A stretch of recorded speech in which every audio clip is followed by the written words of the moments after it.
Sports Carnival broadcasting live from the Trauma Center studio, powered by the Recovery Room, here on a happy St. Patrick's Day, wherever you are, however it is that you may be participating or joining into the show today. If it's even today, maybe you're watching this 3 weeks from now. Appreciate you so much, guys and gals.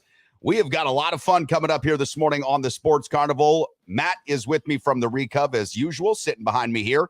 We'll be joined by our real estate partner and also former UWL football player and sports betting guru, Koelbl, this morning. Matt, happy St. Patrick's Day to you. Top of the morning, laddie. And if you're out there like everybody else, or some people like me out there that isn't Irish, everybody's Irish today. So happy St. Patty's Day to everybody. Yeah, so I'm just looking at something and it feels like, man, we've got some sort of an issue going on, possibly on one of our Facebook pages. So if you're having trouble watching us on one of our Facebook pages today, I think this actually might be my Facebook profile. We do apologize here. So I'm just seeing there's an error message if you have been watching this on Facebook or Facebook's group page. Looks like we've got some issue. You've got YouTube, you've got Twitter, you have got Twitch, you have also got LinkedIn. One of the two Facebook places is still streaming, but I did just see an error message. So not to go off topic here, but that is what we're dealing with. This is the age of information technology and, of course, the internet, of which we are all so thoroughly confined to. Matt, we had a situation here. What was it? A week ago. Last Monday. Last Monday. Yep. And we had snow in the area. Well, the snow in the area effectively knocked us out of commission. I mean, almost entirely for a whole day. The bar almost couldn't open because we're dealing with no internet. And of course, we had some stumbles and some issues here on the program. Couldn't even get a solid signal in which to go live with. So, well, we are live on your personal Facebook. We are not live on the Carnival. So we can check.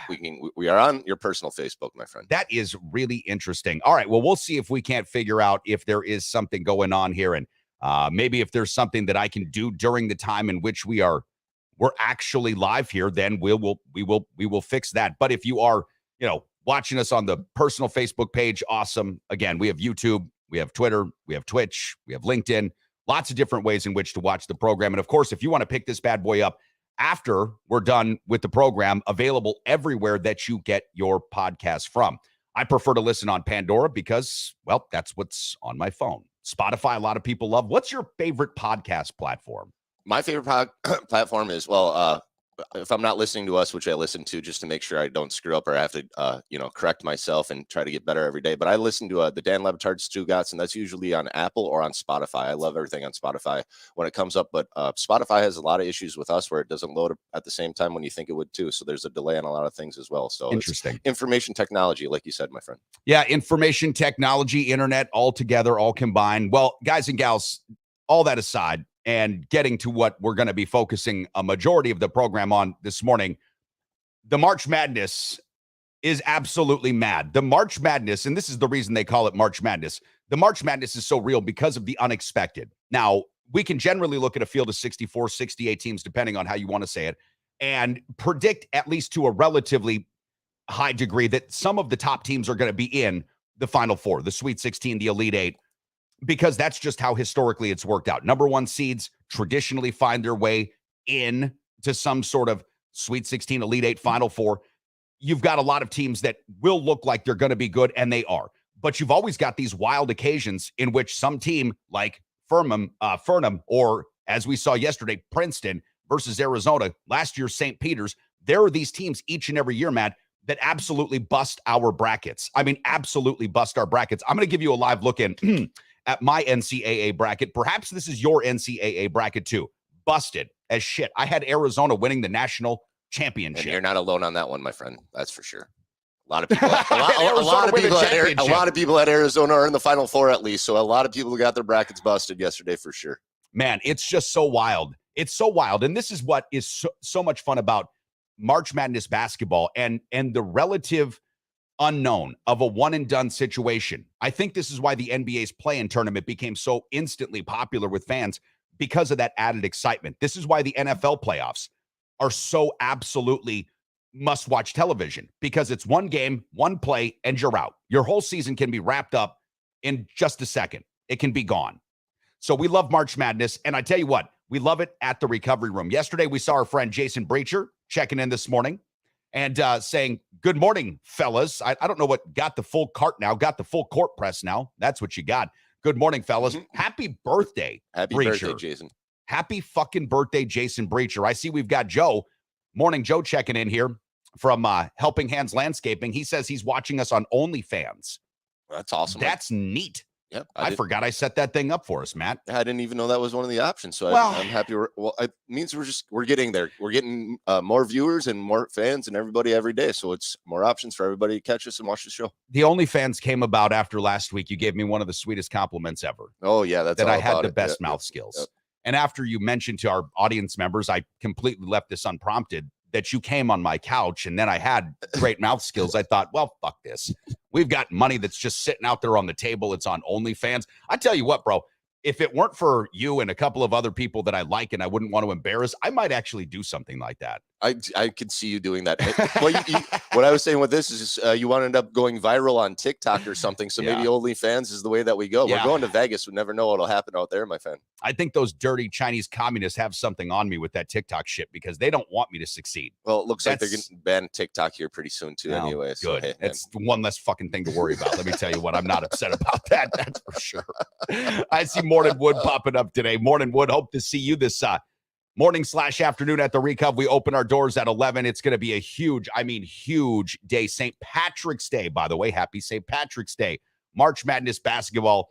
Later on tonight, we've got NBA hoops. We'll have some Major League Baseball spring training probably popping around, but we know what today's all about. It's about St. Patrick's Day, drinking a copious amount of green beer, Irish car bombs, and watching March Madness basketball. Also celebrating in revelry the birthdays of Jason P1 Breacher and friend of the bar, Kayla Swanson. I love it. Happy birthday to both of you and maybe anybody else that might have a birthday today here on St. Patrick's Day. Happy birthday. All right, Kyle Koelbl, One Trust Real Estate, the official real estate partner of the program. He is my agent, should be yours if you're buying, selling, or looking to invest in real estate. He'll be joining us at 8:30. We'll talk to the former Eagle football player about his Packer fan take, because this guy is a big-time Packer fan, Matt. His Packer fan take about Aaron Rodgers intending to play for the New York Jets. What does he think about Aaron's wish list? Not demands, Aaron would let you know, but wish list of players of which the Jets have already fulfilled one of his requests. We'll talk to Kyle about all that. I also want to see where Kyle's at with his betting perspectives in March Madness basketball. Where's he at now, especially after a big day of brackets being busted? Stick around. What can I say? The Recovery Room on 7th and Mississippi Street is not only my favorite bar in all of downtown La Crosse, Wisconsin, it's my favorite restaurant in all of downtown La Crosse, Wisconsin.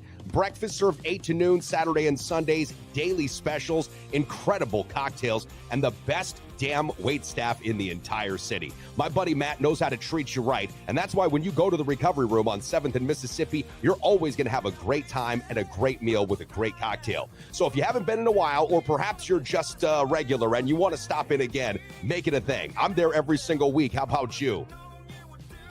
At the Little Doobie's Pizza, we kill 2 stone birds with 1 rock every time with our hand-rolled Doobie Deluxe for only $49.95. That's a street value of over $75.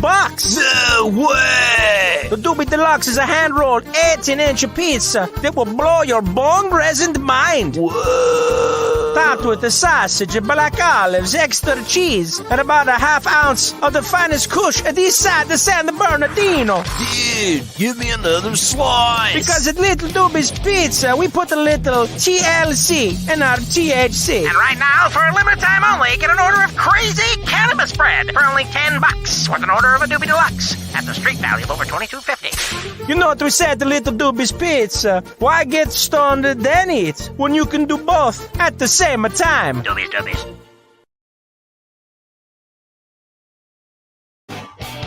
The only video I've ever actually had pulled from TikTok, Matt, Little Doobie's Pizza.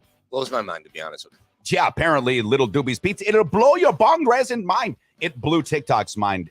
You can show your ass.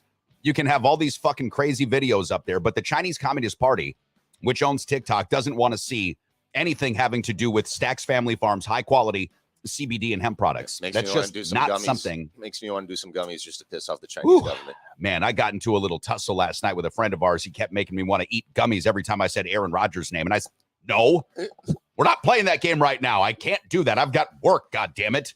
Can't be doing gummies every single time. That was an awesome game, by the way. And if you're looking for some Stacks Family Farms gummies, we've got them in 2 and 5 packs downstairs at the Recov. Come see us today starting at 11. I know I've mentioned Jason P1 Breacher. It is his birthday today. My mother, Cindy, who just had a beautiful restorative dental operation the other day, is checking in with us here on our YouTube page and says, Happy St. Patrick's Day. Happy St. Patrick's Day to you too, Mom. She says, if you're lucky enough to be Irish, you're lucky enough. And my mom did go on to say, happy birthday, Jason. Nice. Thank you, Mom. Great to see your name pop up here. And again, wonderful looking smile. Your dad used to work on the 5th floor of Gunderson, I think the oral surgery department up there. Great find, folks. They did know your dad. Somebody nearly fainted. I mentioned Dan Ellens. They nearly fainted back. But really good people, really good work. And I know my mom is really happy with the results right now. That's all you can ask for. Yeah, my dad was did root canals for over 25 years. So at least your mom didn't have to go in for one of those. I heard they're horrible. I haven't had one. Sorry, Dad, if you're listening, because I know you don't like it when we besmirch. You know how people get scared when they go in to see a dentist all the time because it's just something inside of the anxiety, I guess. But yeah. So would you say there are a lot of people in your life that you've known that have been anti-dentite? They're just, it depends on do you get that reference? Yes. From Seinfeld?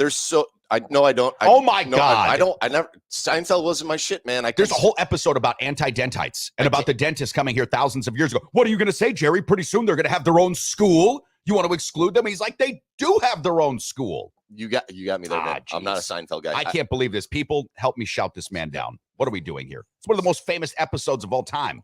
I don't watch Seinfeld. I'm not an Adam Sandler or Seinfeld guy. So, sorry. First of all, completely different situations. Completely different. So Seinfeld is a cultural phenomenon that even John's getting into now.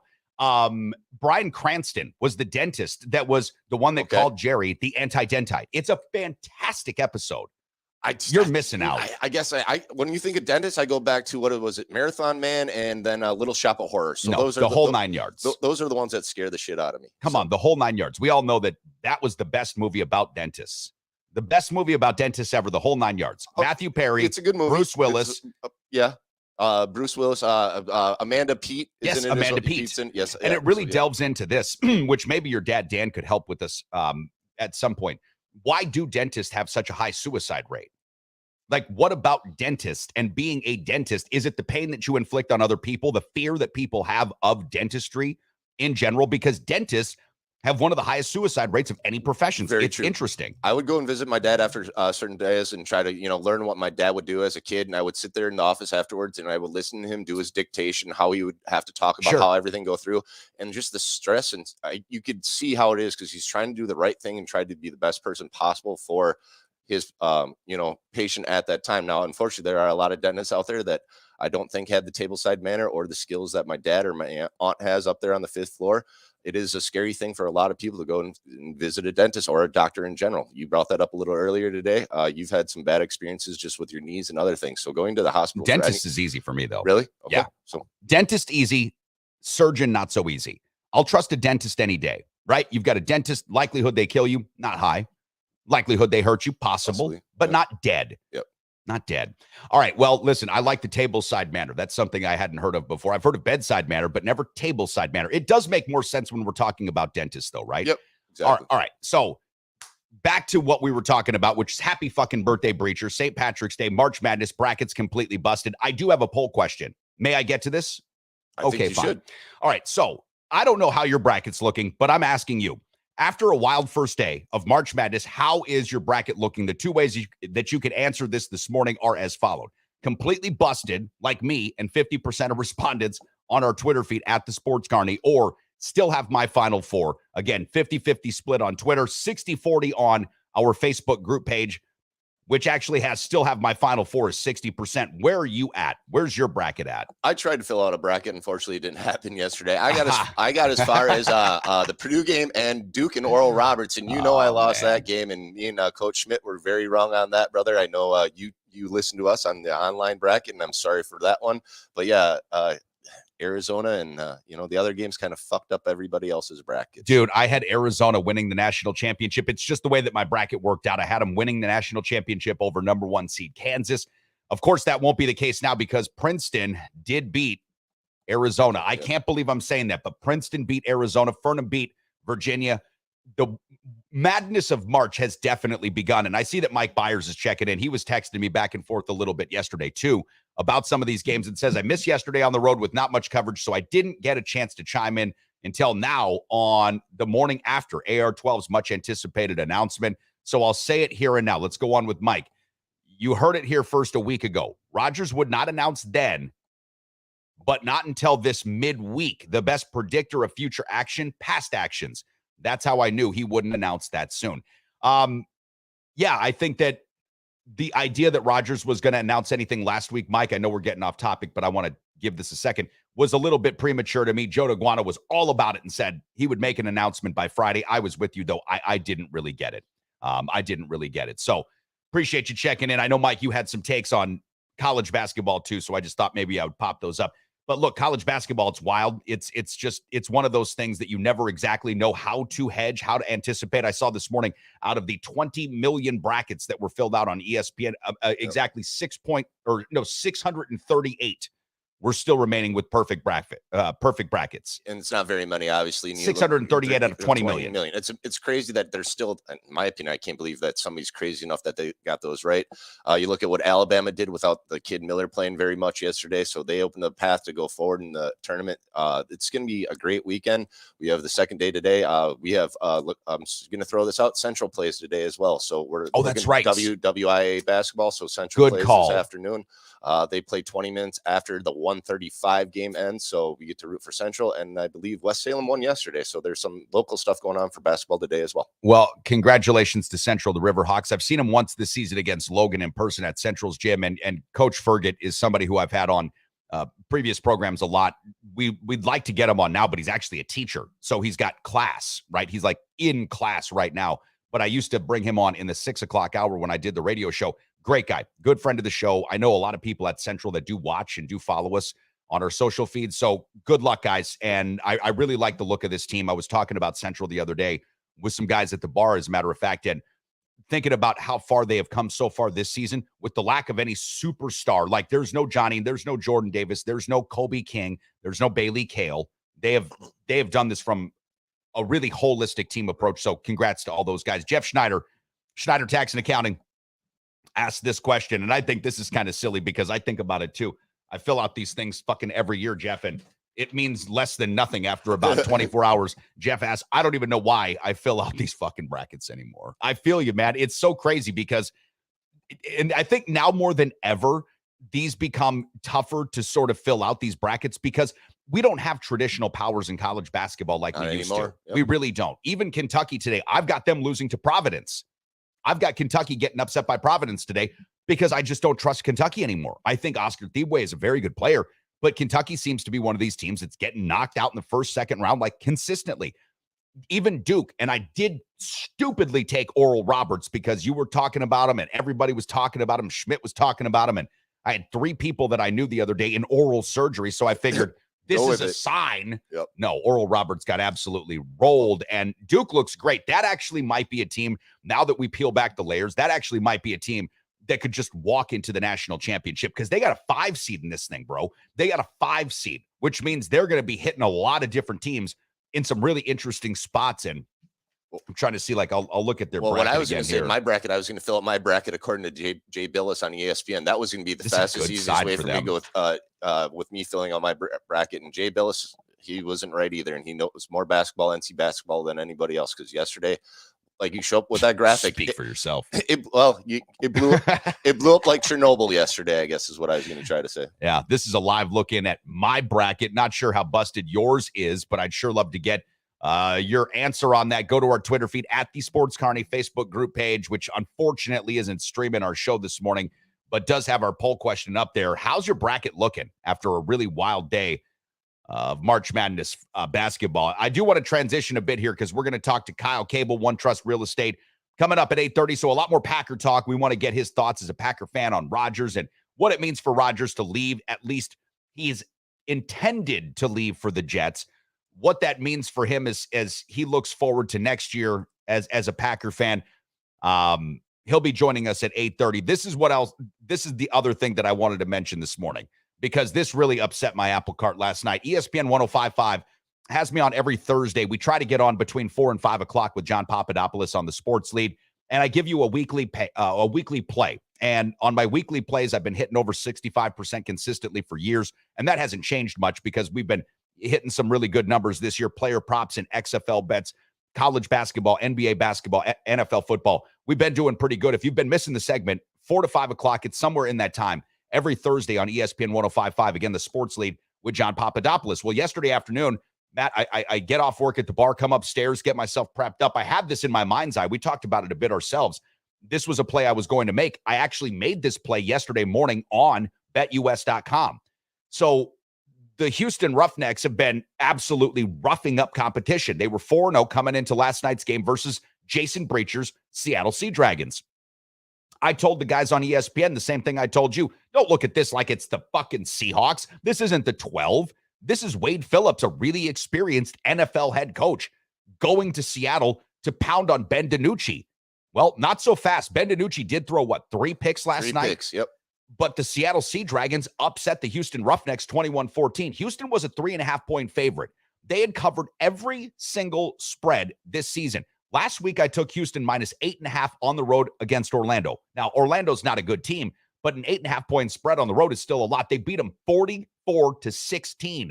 So I looked at this game last night, and I told it to John Papadopoulos. I told it to everybody on ESPN. This was a goddamn lock. I thought for sure Houston goes to Seattle and just stomps these guys. Not so fast. Seattle is now 3-2 on the season. Houston has dropped to 4-1 on the season. I still think they are by far the best team in the XFL. But I did want to point out this little happy birthday message on the bottom of our graphic. If you're watching us, this says happy birthday, Breacher. So Breacher, happy birthday. We've got St. Patrick's Day. Maybe you come down, wear your Seattle Sea Dragons jersey. That's got some orange. That's got some green. Have a little revelry and celebrate your Seattle Sea Dragons, your birthday, and St. Patrick's Day. It feels like a triad of really cool things to celebrate all at the same time. Well, I'm looking forward to see him. I think after we saw Jason yesterday, I thought he said he was going to come down today. I was with you on the same as well, brother. I didn't think the Roughnecks were going to lose all year, honestly. The Dragons have a decent team when it comes to the North. They're one of the teams in the North. So the 2 games this week, the Roughnecks and the Sea Dragons, and then tomorrow the Defenders and the Blackhawks. So those are 2 great games. The Blackhawks? Or the Battlehawks. Sorry. Oh, okay. Are they in St. Louis or are they in D.C.? They are in St. Louis again. St. Louis is going to win. Great game to watch. A.J. McCarron, by the way, is doing some really, really fun things with the XFL. He really is. The St. Louis Battlehawks are drawing a huge crowd, and he's playing football again so his kids can watch him. Yep. Well, the Battlehawks are 3-1, and the Defenders are the last unbeaten team now in the league. At 4-0 still. 4-0. So, yep. I think St. Louis has got him. At home, that home crowd, they're going to be lively. And they're probably going to sell out again. Yeah. St. Louis loves football. It's crazy. Well, it's great for St. Louis because when they moved the St. Louis Rams back to L.A., they did have a big void in St. Louis, a huge football void that was in St. Louis that I think was thirsting for this. They looked like they had some really good support when they had the first Battlehawks in the XFL 2.0 a couple of years ago before COVID. So congrats to them. And they're also coached by Anthony Beck, who used to play for the Rams. So good call. It's really fun to watch the Battlehawks. Yeah, good call. All right, EJ from Turtle Stacks checking in. Oh, EJ, you ready for today, baby? You ready for today? He filled out enough brackets. We'll see where he's at. Oh, I meant is EJ ready to get his ass kicked too? Because we got St. Patrick's Day. This is La Crosse, Wisconsin. If you're watching us from not La Crosse, Wisconsin, you have no idea how much we love to get down in La Crosse. This is the drunkest town I have ever been in, and I've lived in Las Vegas, Los Angeles, lots of places. This is the drunkest town I have ever lived in. Well, EJ says this. He would not advise getting into a track meet against Kansas. Listen, that's how my bracket shook out, EJ. Obviously, it's, what's that for? No reason to look at that. I agree with you. Kansas is a great team. That's why I've got them going to the national championship. I had them losing to AZ. I loved Arizona's athleticism. I love their size inside. What you saw yesterday from Princeton was a really, really smart group of basketball players. No surprise. They are Princeton men.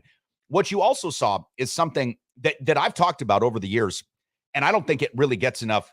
I don't think it really gets enough oxygen because, again, it's not super sexy. But when you look at college basketball today and you see that most of the really good prospects are going for how many years, Matt? 1 year.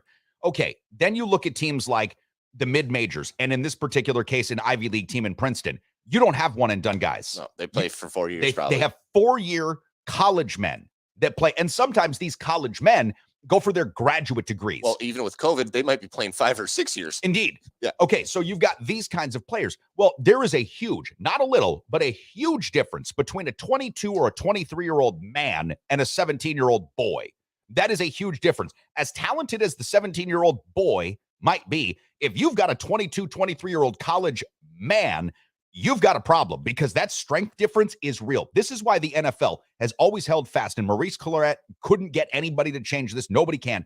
You have got to be 3 years removed from your high school's graduating class in order to be eligible to enter the NFL draft. They're not trying to kill anybody. Yeah. Okay? Well, and especially now we see with DeMar Hamlin, they're really not trying to kill anybody. Yeah. So, point being, there is a huge difference in college basketball, and oftentimes what you see, and it doesn't work out that these teams, the St. Peter's, the Princetons of the world, for the most part, end up making it to the Final Four. They haven't done that, and they've never won a national championship. But you see a lot of success in some of these early games because teams, even the good ones, aren't ready for the maturity, the experience, and just the physical prowess of men versus boys. And again, smarts. Some of this comes into play as well. Guard play. You're older. Yep. You're more experienced. You're more mature. Yep. And therefore, you've got a better shot. So we'll see. Coming up today, again, the wildness of March, the madness of it all is exactly why we love this time of year. I'm really excited about the Marquette game. I'm a little nervous. Marquette's a number 2 seed. Shaka Smart has not won an NCAA tournament game, I want to say, in 7 consecutive tournaments. So this will be a big one for Shaka. It'll be a big one for the Marquette Golden Eagles. Jimmy Haggerty checked in with me yesterday, and he's actually got Marquette going all the way. I think that might be just a little wishful thinking because, of course, he wants to see a Wisconsin team, home state, do it. But either way, it's going to be a lot of fun. We open the Recov at 11. We've got great specials, Euro, spicy, or traditional choice aside. Plus, we've got our fish special coming up today. Green beer is on tap. I can pour you as many Irish car bombs as you can handle. We've got an over under 25. Basically, because I thought under 25 yesterday. No.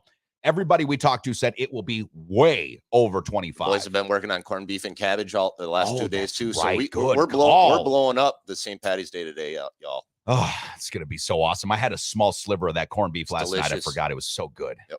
Our kitchen staff's amazing. All right, Trempolo Badger checking in with us. I did forget Luther. My bad.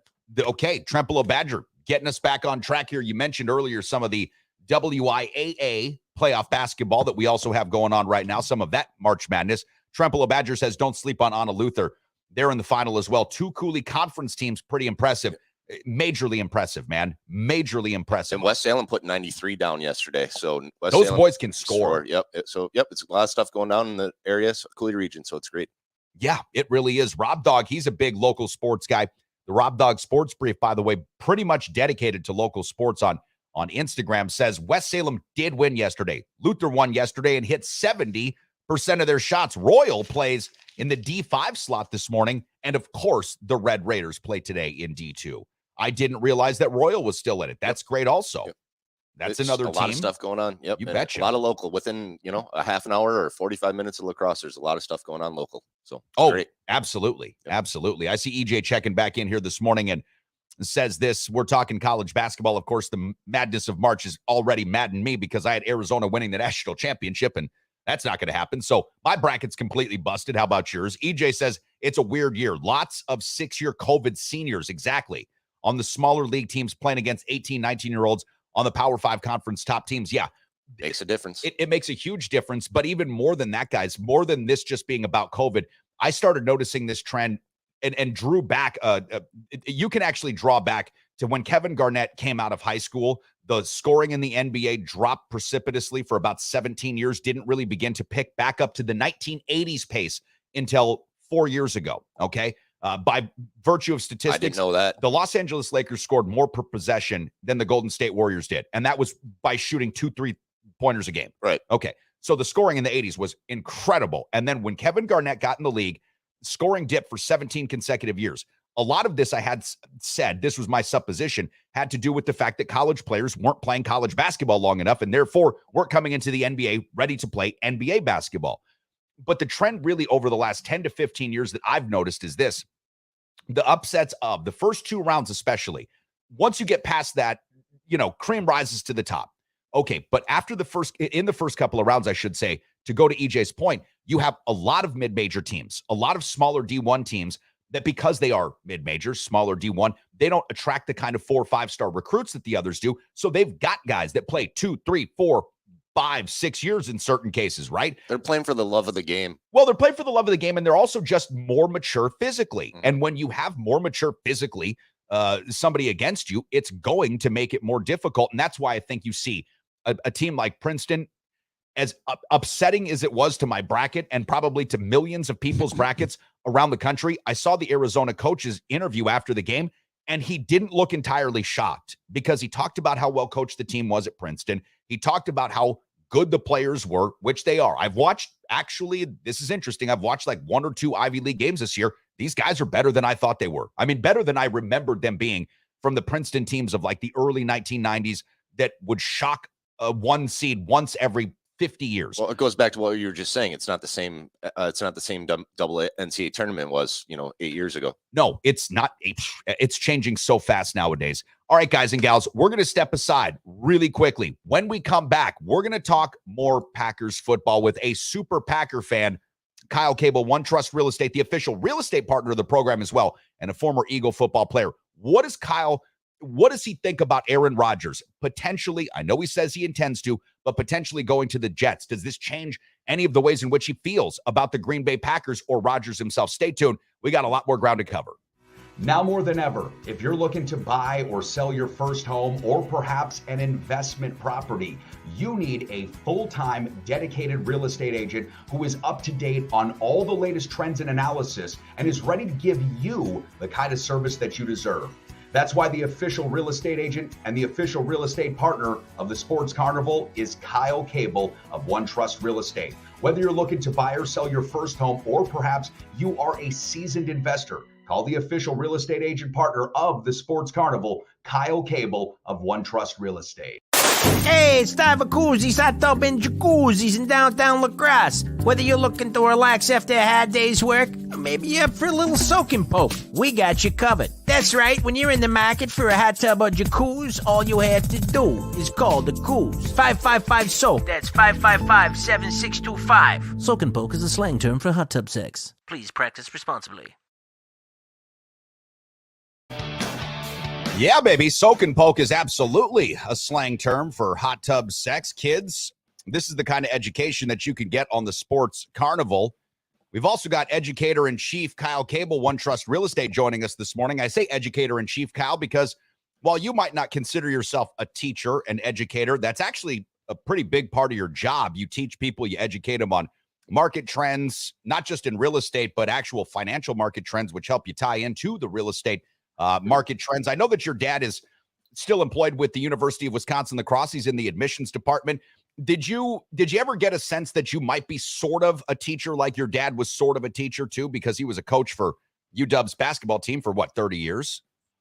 Yeah, I mean, I think by nature we're all teachers, right? I mean, you teach people every single day, Dave, and everybody does. I don't think not taking anything away from teachers, because what they do is something that I could not do, nor would I want to do, because it's just so challenging.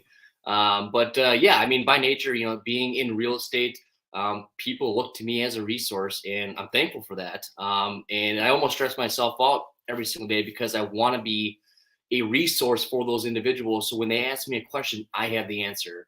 And I'm not naive to the fact that I won't know everything. I'll never know everything. But if I don't know the answer to something, I'm going to find it.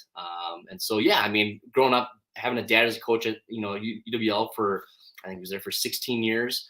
Having a mom as a teacher, I think all of my siblings, including myself, have that root grown and deep in the ground. And just to be somebody who's looked down upon, somebody that's a mentor or teacher in life. So. I like this. Well, Kyle, you're a teacher, but you're also somebody who has sticky fingers in the classroom, from what I've been told. Mike Schmidt was with us the other day on Wednesday and said that you absconded with a drone, a very expensive drone of his. Oh, and where is that thing at? Yeah, he was wondering if that was ever something that he could possibly retrieve. He said to mention that if we had a chance to speak to Kyle Koelbl. But, in all seriousness, I think you're right. We all have some teaching moments in us. And those that do the profession, you mentioned your mom, your dad, and I've got aunts and cousins that do it as well.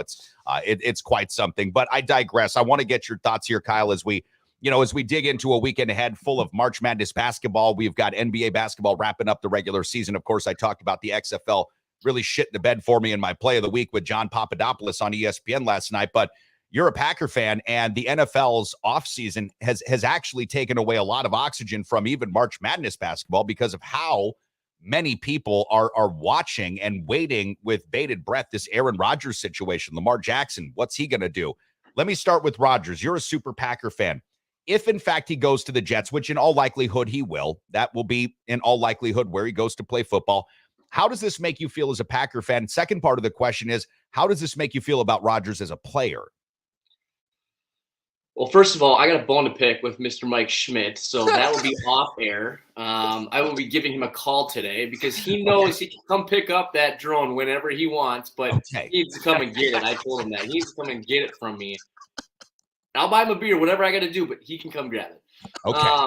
Aaron We've got this on the record right now. I think Mike might be watching Coach this. Schmidt knows it. Okay. Aaron Rodgers, I was texting with Josh Newman with OneTrust the other day when Aaron went on Pat McAfee's show, and it's just off-season football has become something different the last couple of years. Obviously, it's been centered around Aaron Rodgers and what's going to happen. Very drama right now. He goes into a room for, black room for 4 nights and 5 days. Everyone's like, oh my gosh, this guy is crazy. But then I listened to him on Pat McAfee's show, and I just want to empathize with him because I think he's the most misunderstood person in the NFL. I think he is because everybody wants to read headlines. They want to read what's being said about him, but none of this is what he's saying or what he's actually doing. He's been quiet. And I think that people just want to form opinions and judgments like always. And it's just something that I think we need to sit back and actually say, okay, where's this guy at? Because when I was listening to him talk on Pat McAfee's show, first of all, Pat McAfee has done a great job. Aaron's given them a really good platform with regards to the football. I mean, Aaron Rodgers Tuesdays. But that's been something that, I think they had like 500,000 viewers when he was on that show the other day. Yeah. I thought it was like 8. There was like 800,000 people watching that live. Right. And I think just hearing Aaron Rodgers talk about, where he's at mentally, where he wants to be. Obviously, he said he wants to come back and play, and that his expectation is that he wants to play and he expects to play with the Jets next year. And so I think it's just a matter of the Packers and the Jets coming to an agreement. I don't know what the Packers get. The guy's 39 years old, right? He's at the end of his career. Yes, he just won 2 MVPs, so he's got game left. But what do they realistically get? I don't know. But I think hearing him talk, I think he just wants to play. I think he wants to be happy. And I think we as Packer fans should just let that happen. I think at this point, it's probably best that the Packers organization and Aaron Rodgers part ways. Let's give Jordan Love a chance. I'm excited for it as a Packer fan, watching him come in against the Bills and do what he did in that one drive where he pretty much went right down the field. I think it was Christian Watson he hit for a huge touchdown pass.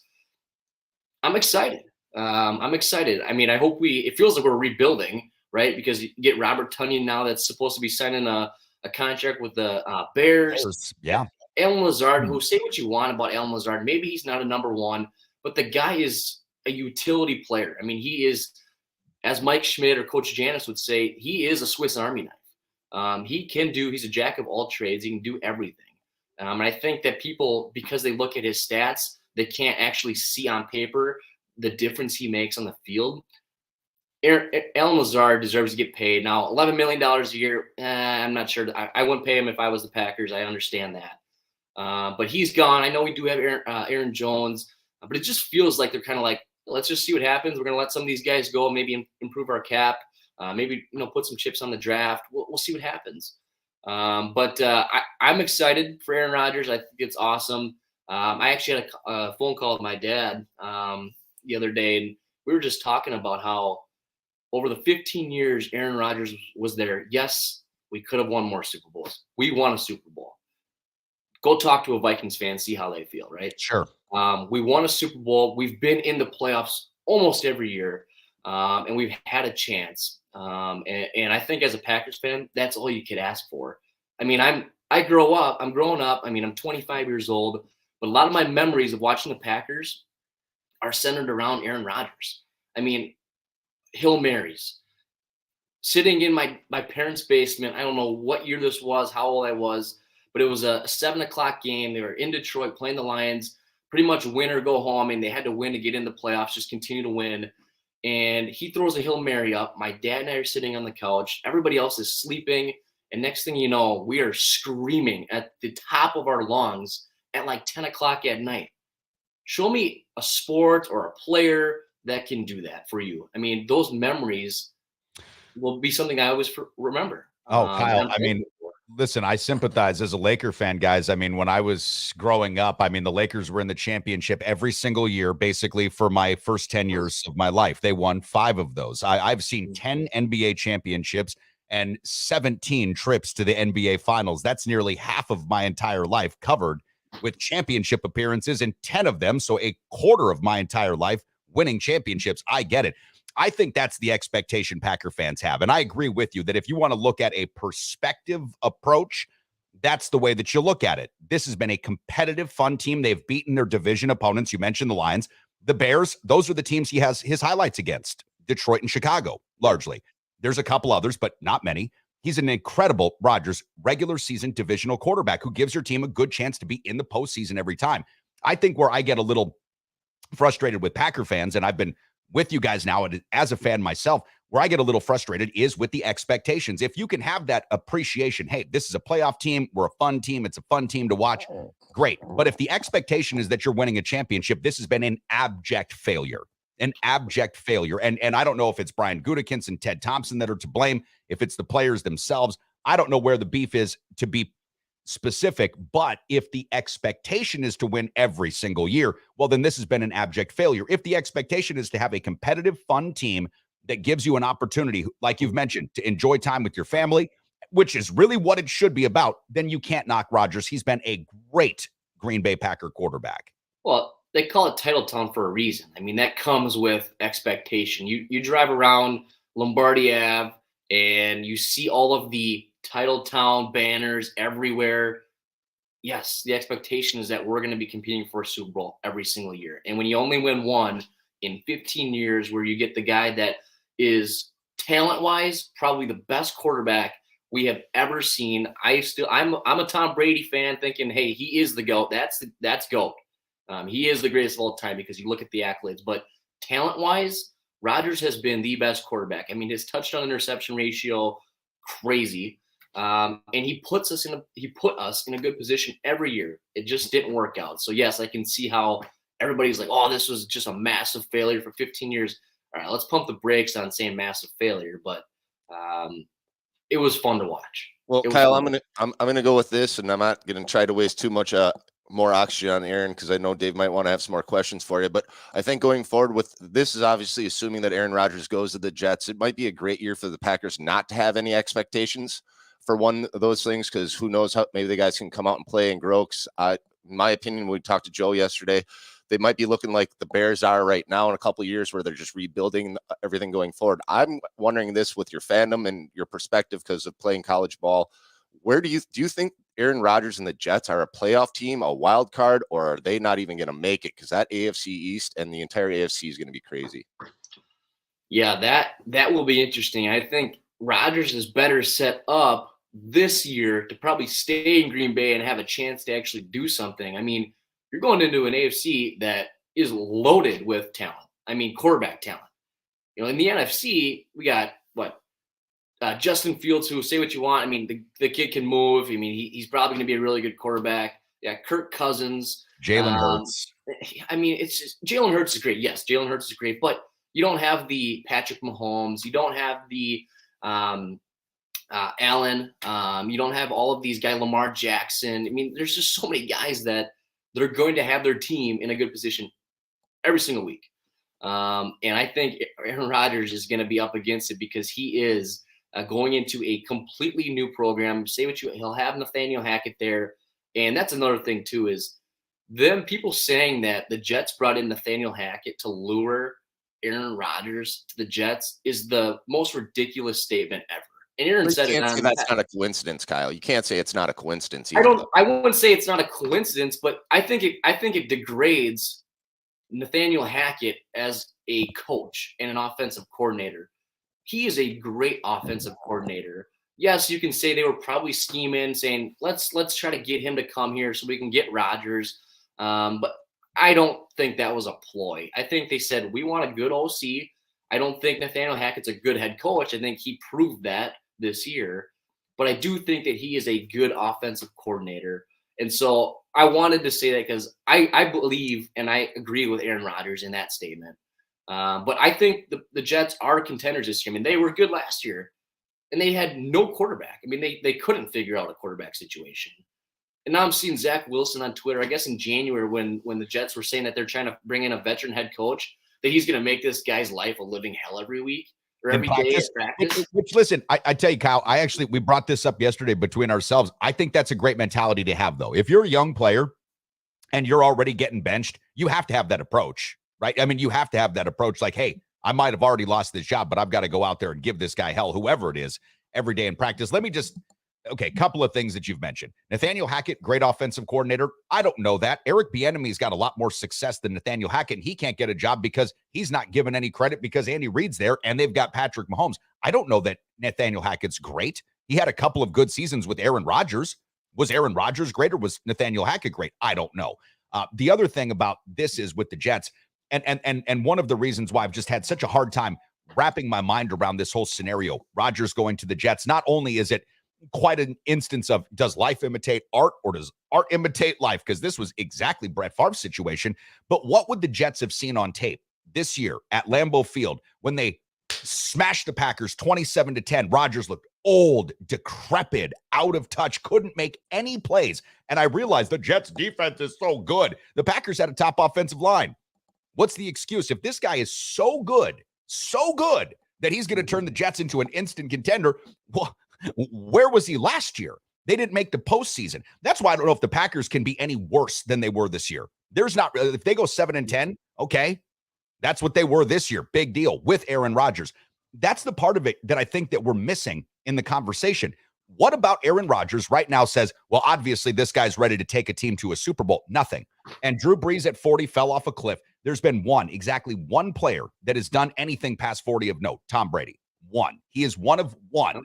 And I think that we overlay Tom Brady's success on these guys now because we figure, well, Tom did it, so everybody's going to play till they're 45.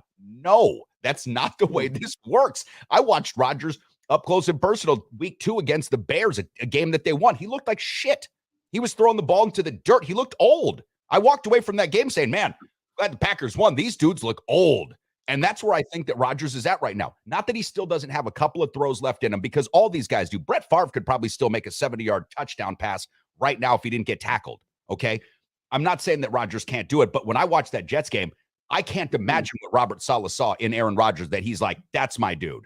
That's who I want out there. I think it's easy to say that from the outside looking in. I agree with you, Dave. I thought all of those things, you and I talked about all of those things throughout the entire year. But from an outsider looking in, not really having a really great picture and a pulse on what's happening inside the lines, he was working with a lot of guys that he hadn't worked with. You lose your guy in Devontae Adams, who has been your guy. You have developed him. He's probably the best wide receiver in the NFL. Yes, Aaron Rodgers used him way too much as a safety blanket. I get that. But that's a big piece to a puzzle that Aaron Rodgers has relied on for a while. And so, yeah, I mean, I understand. I can empathize with what you're saying. He is older. We can't have the expectation that everybody's going to play till they're 45 and have success as a quarterback.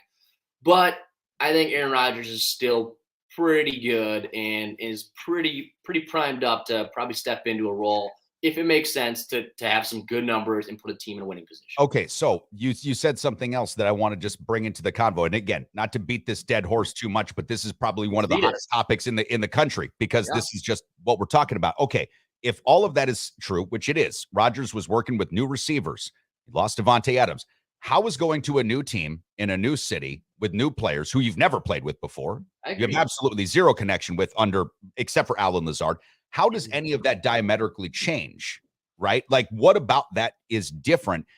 And then you mentioned the prospects of the division. Aaron would be the second best quarterback in that division if, in fact, he goes to the Jets. Josh Allen is just, at this point in his career, a better quarterback. I don't think anybody would take Rodgers over Allen if they had a choice right now. Probably in the prime of their career, different story. Sure. But it doesn't, the narratives just don't make sense to me. If Rodgers truly does want to win, Green Bay is the place to do that, if that's what he wants to do. If it's about playing another year, okay, fine. That can be something that he can go do. I just don't know that the expectation of Rodgers being, amazing should be one that anybody really holds out hope for, and or that he can stay healthy for a whole year. Because last year it was the thumb. A couple of years before that, it was the clav.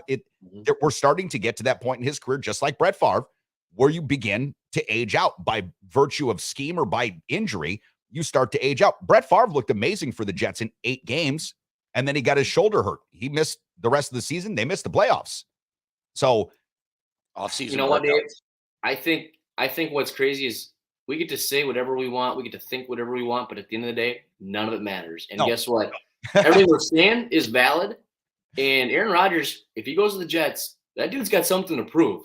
I mean, as a guy that's been a pretty seasoned vet in the NFL, playing with the Packers for 15 years, he's going to have something to prove to everybody, because what we're saying is it's correct. What you're saying is correct in opposition. It is absolutely 100% plausible. And if he goes to the Jets and they do nothing this year with how they did last year, I mean, everyone said, oh, the last piece of the puzzle they're missing is a quarterback, and then they don't do anything this year, Aaron Rodgers' career gets tainted pretty quick. It really does. I think it already is. Well, listen, it's one of these things that, because of the unknown, and this is where you mentioned earlier, we have all the speculation and we fill in these voids because of the unknown. The universe works like this: a vacuum will be filled. There is no voided spots. Everything gets filled with something. It can be right or it can be wrong.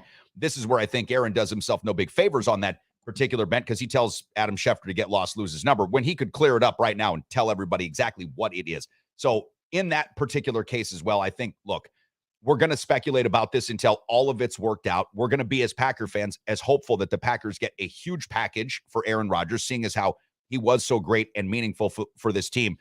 But it does give us a lot of fodder for the fire. Now, I got to transition us, Kyle, because I want to get your take real quick on March Madness basketball. I've already mentioned my bracket completely busted, gone, had Arizona.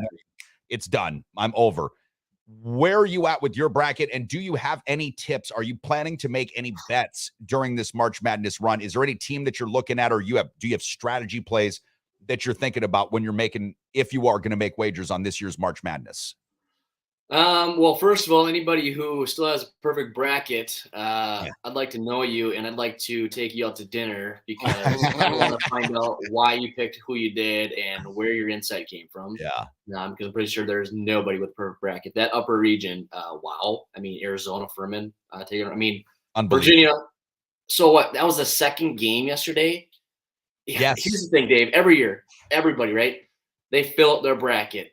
They sign that thing. They fold it up. They put it in the envelope. They seal it, stamp it, deliver it, saying, this is the year. This is the year. And then what does Furman do in the second game of the season, or second game of the tournament? Down 4, under 20 seconds left, make 2 free throws, get a guy to throw the ball. I don't know. They had a timeout. Call timeout. Throws the ball to half court, gets picked off.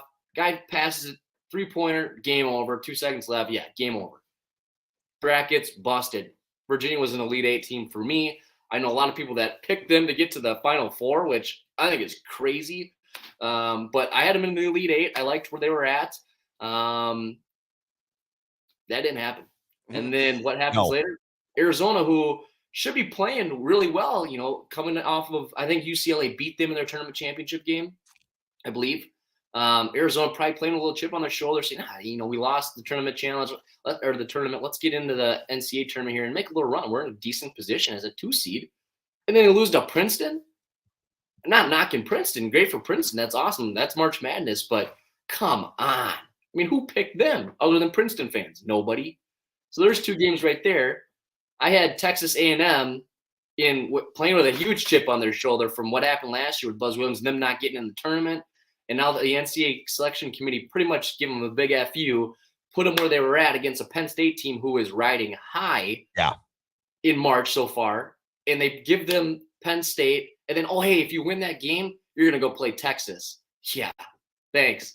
So I had Texas A&M riding those games out saying, no, we're going to be playing as the underdog. We're going to say F you again to the NCAA committee, and we're going to prove everybody wrong. So I had them beating Penn State, had them beating Texas, and then making a run to the Elite Eight, to the Sweet 16. That sucked. Not so much. All right, buddy. Well, listen, if you were going to put any dollars on any one team to win the NCAA tournament right now, who would you take? Well, depends. If Houston's healthy, I like Houston, but they're plus 500. They're the odds-on favorite. Yeah, I didn't look too good last night. They got a guy with who's their point guard, best kid in the country. He was out last year. Anyways, he's got a growing injury that happened in their tournament in their tournament. Now they got another guy with a banged up knee who's one of their starters. So if they're healthy, I like Houston. But I would say right now, after watching games, Duke is dangerous as a 5 seed. They're probably the best team in the country right now playing. I mean, the hottest team in the country. Alabama looked great. They did what they were supposed to. So hard to say right now what they're going to do in the coming games. But I like Duke. Duke's in my Final Four. I think Gonzaga is a dangerous 3 seed. I think they're riding under the radar. Nobody expects them to do anything. I think they're in a good position. So I got my Final Four is Alabama, Duke. I have Marquette, and then I have who the heck was I just talking about? Gonzaga. Okay. All right, buddy. Well, listen, my bracket's completely toasted. I'm going to bet on the Final Four, the Sweet 16, the Elite 8 at betus.com because you can still bet those particular sides. But my bracket's done. I don't know if I'll fill one out next year. It's crazy, and it stresses me out for days. You're going to fill one out next year. You do every year. I know. It just stresses me out for days, and then I get really upset when I lose it right away. We're backed up against it. Kyle Koelbl, really appreciate your time this morning, man. One Trust Real Estate. He is the official real estate partner of the program. Buying, selling, or investing in real estate, which we're going to be doing together here really soon, is Kyle's specialty. Thank you very, very much. We'll talk over the weekend, I'm sure, and have a great one. Enjoy it. If you've got some time, come and see us today at the Recov St. Patty's Day. We're going to be busy, dude. Heading down to Chicago for a weekend with my girlfriend and her parents. We're going to do some Top Golf, watch some basketball, and have fun. That's a great place for St. Patty's Day. Exactly, and what a great place for St. Patty's Day. All right, Kyle, we'll talk to you next week, brother. Thanks for everything. We'll see you guys. All right. Preferred Insurance is the official auto, home, business, flood, and life insurance agency of the Sports Carnival, serving folks in La Crosse and surrounding areas with licenses in Wisconsin, Minnesota, and Iowa. As an independent insurance agency, Preferred Insurance is free to find the very best insurance for you, your family, or your business needs. Call my friends at Preferred Insurance today and set up a free consultation. Remember, working with an independent agency means Preferred Insurance works for you, with you, to find the best solutions at the best prices. Sports Carnival broadcasting live from the Trauma Center studio, powered by the Recovery Room. Back with you here on a March Madness St. Patrick's Day Friday. Want to say what's up to our friends over at Preferred Insurance, Tony Rousa, Brian Sandmeyer, the official insurance provider of the program, Sean O'Neill, the O'Neill Law Firm. Yes, that's right. Sean, an Irishman, is here for our help. If you're in bankruptcy trouble, family, or criminal trouble, give Sean a call.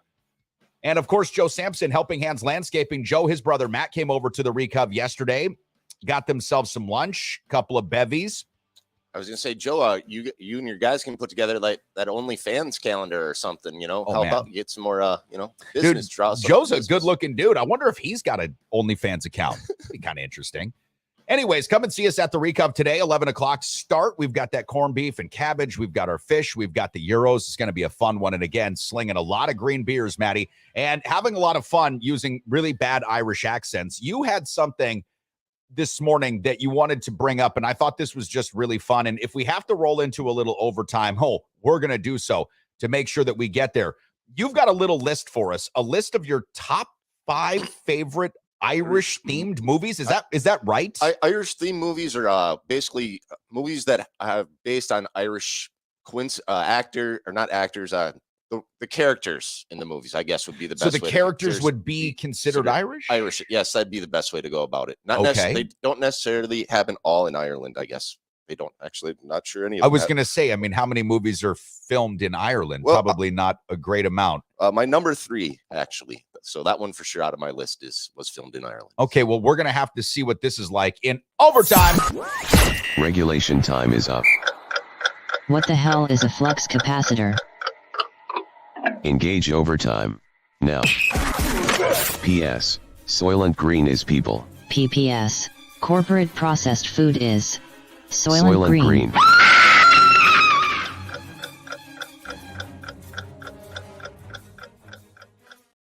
So let's go. Number 5, your favorite Irish-inspired or themed or even filmed in Ireland movies. Time. I got 2 outside looking in, so I'm going to do number 2 outside looking in, Crying Game. Number 1 outside looking in, Far Away. 5, Being Blown Away. That is with Tommy Lee Jones and Forrest Whitaker. IRA agents, etc., are coming in. Tommy Lee Jones goes crazy in that one. Okay. Number 4, The Devil's Own, 1997, with Harrison Ford and Brad Pitt. Another IRA movie. That's the one I was thinking of when I was looking up the Val Kilmer. It was Harrison Ford, Brad Pitt, The Devil's Own. So I thought you were going to go with the one with Sean Bean when it's one of those. Val Kilmer was in a good one. Kill the Irishman. Irishman's a good one. My number 3 was it's Cillian Murphy, one of my favorite actors, Peaky Blinders, etc. This is The Wind That Shakes the Barley. It's about this basically freedom from Britain rule. It's 2 brothers on opposite sides, so it's basically like the Civil War, but it's 2 brothers fighting on opposite sides. And I love Cillian Murphy. Number 2, The Departed.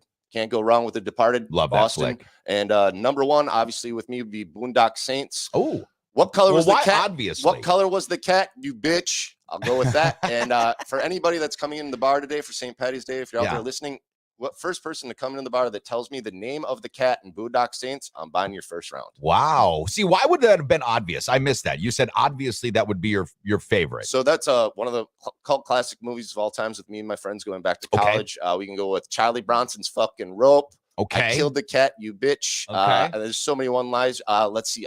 Glass houses sink ships.